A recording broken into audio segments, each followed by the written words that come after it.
오늘 말씀은 서원과 서약에 대한 말씀입니다.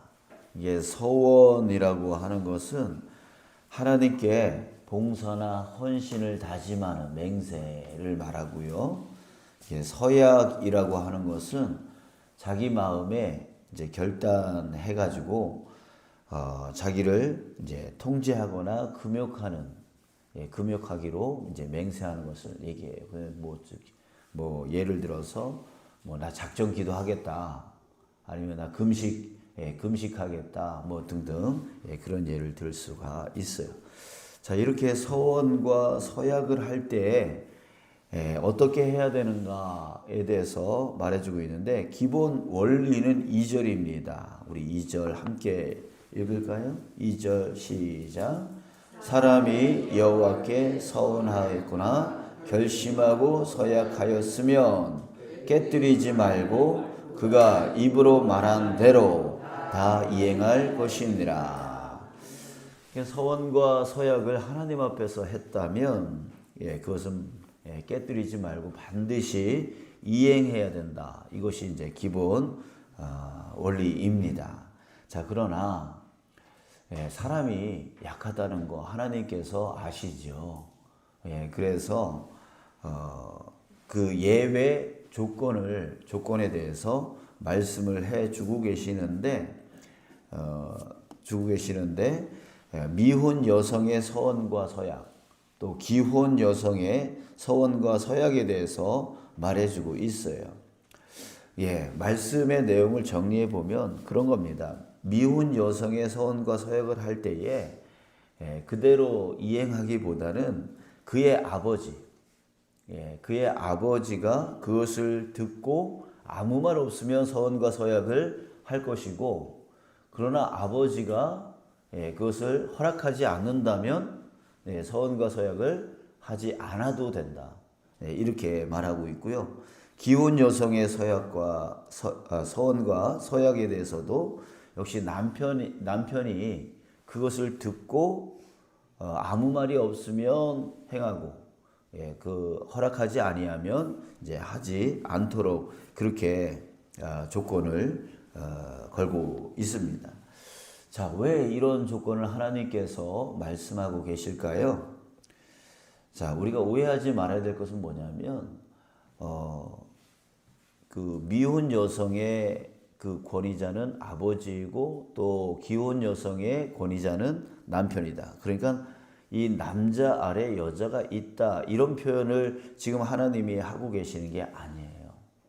아니에요.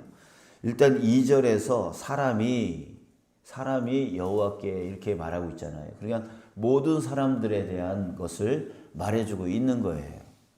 모든 사람에 대한 그 서원과 서약에 대한 말을 하고 있는데, 왜 이 여자들에 대해서 말하고 있냐면 3절 보세요. 3절 끝에 보면 스스로 결심하려고 한 일이 있다고 하자. 이제 예를 듣는 거죠.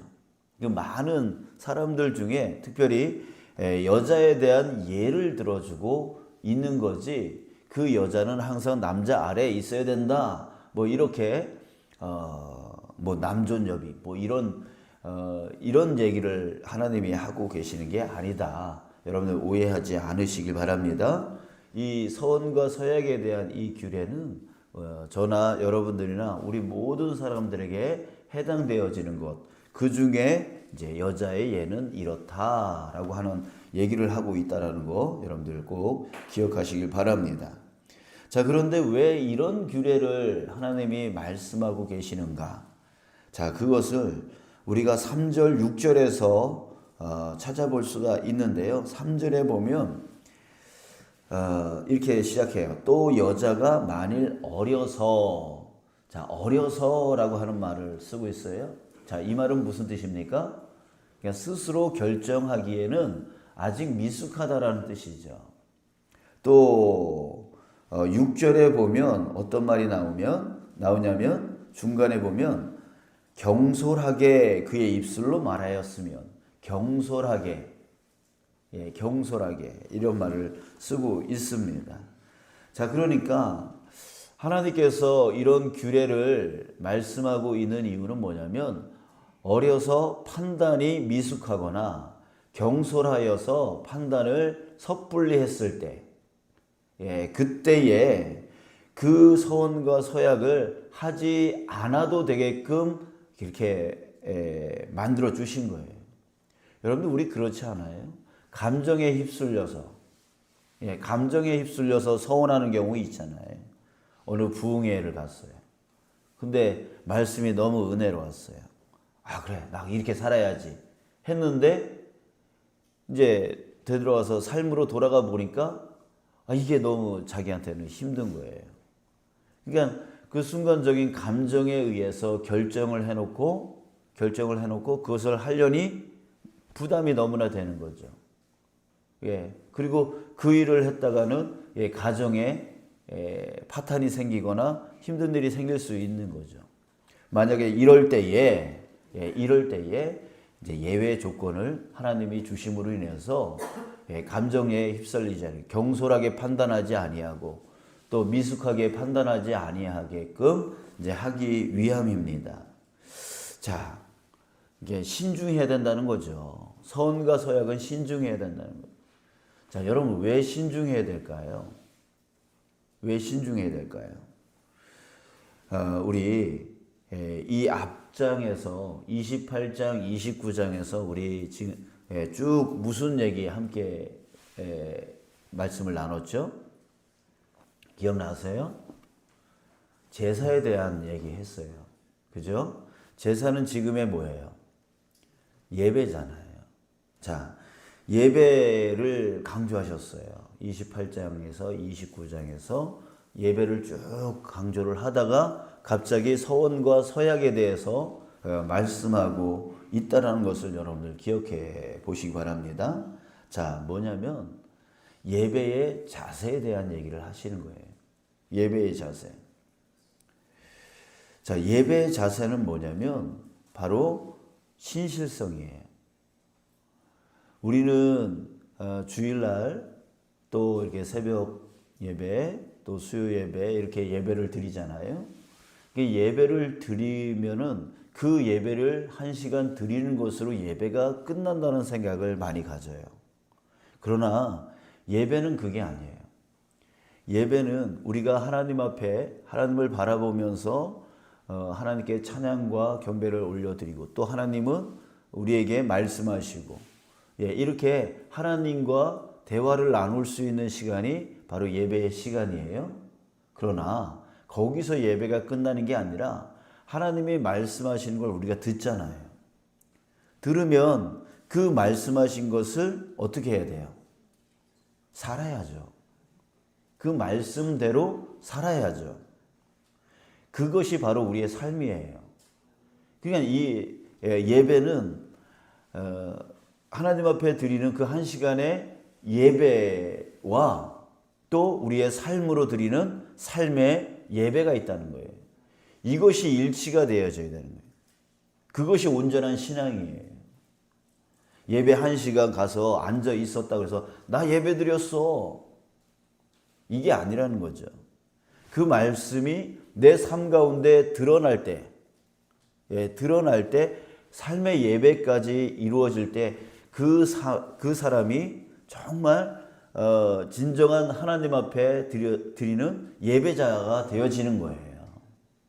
자, 그래서 지금 하나님께서 신중하게 서원과 서약을 해야 된다라고 말씀하시는 이유는 바로 그 신실성을 말하는 거예요. 예배 시간에 은혜 받았다고 해서 나 이렇게 살 거예요, 나 저렇게 살 거예요 라고 서원하고 서약을 했는데 삶으로 돌아가서는 그 서원과 서약을 지키지 않는 그런 경솔함과 그런 미숙한 삶을 살지 말라는 거예요.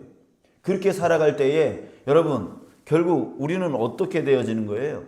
하나님의 이름을 묵시하게 되어지는 거예요. 우리 그런 말 많이 듣잖아요. 기독교인들은 말만 잘해 이런 말 듣잖아요. 그 말이 뭐예요? 바로 그 신실성을 잃어버린 거예요. 그러니까 하나님의 이름을 망령되게 만든다는 거죠.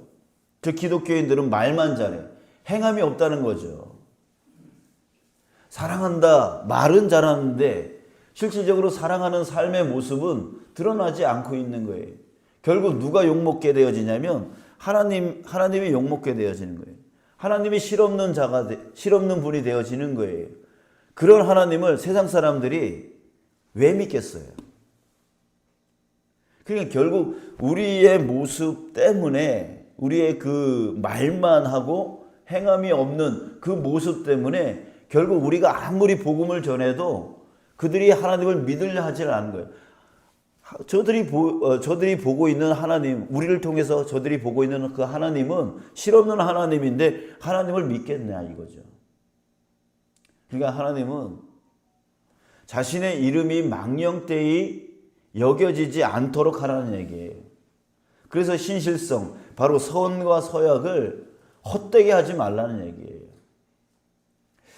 자, 여러분, 오늘 다시 한번 저와 여러분들이 깨닫길 바랍니다. 예배가 뭐냐? 진정한 예배자가 누구냐? 바로 1시간 열심히 예배하는 자가 예배자가 아니라 그 예배 가운데 하나님의 말씀을 잘 듣고 그 말씀이 내 삶 가운데 드러나게 살아가는 자, 이런 자가 바로 진정한 예배자인 거예요. 저와 여러분들이 바로 그런 예배자가 되어지길 주님의 이름으로 축복합니다. 그래서 하나님의 이름을 망령되게 만드는, 나 이렇게 살겠다라고 했다면, 하나님이 나에게 그런 도전을 주셨다면 그 도전된 삶을 온전히 살아가는, 온전히 살아가는, 막상 예배 시간에 나는 가정에 가서 이렇게 해야지라고 결정을 하고 갔는데 집에 들어가니까 남편이 너무 미워, 자식들이 보기도 싫어. 그럼에도 불구하고 하나님의 말씀을 내가 지키겠다라고 결정했다면 반드시 지켜야 된다는 거예요. 상황 때문에, 환경 때문에 말씀이 죽어서는 안 된다는 거예요. 오히려 말씀이 그 상황을 이기고 말씀이 그 환경을 이겨나가는 삶을 우리는 살아가야 된다라고 하는 거예요. 그럴 때 하나님의 이름이 정말 위대한 이름이 되어져서 우리가 복음을 전할 때 정말 하나님은 위대하셔. 그래서 사람들이 주님을 믿게 되어지고 구원받게 되어지는 그런 은혜가 있게 되어지는 것이죠. 자, 여러분, 저와 여러분들 오늘 다시 한번 마음에 결단이 일어나기를 간절히 소원합니다. 내가 이렇게 살기로. 한 시간의 예배가 아니라 전 삶이 예배이다라고 하는 것을 우리 기억하시면서 오늘도 또한 나머지 삶도 그렇게 살아가는 저와 여러분, 우리 모두가 되어지길 주님의 이름으로 축복합니다.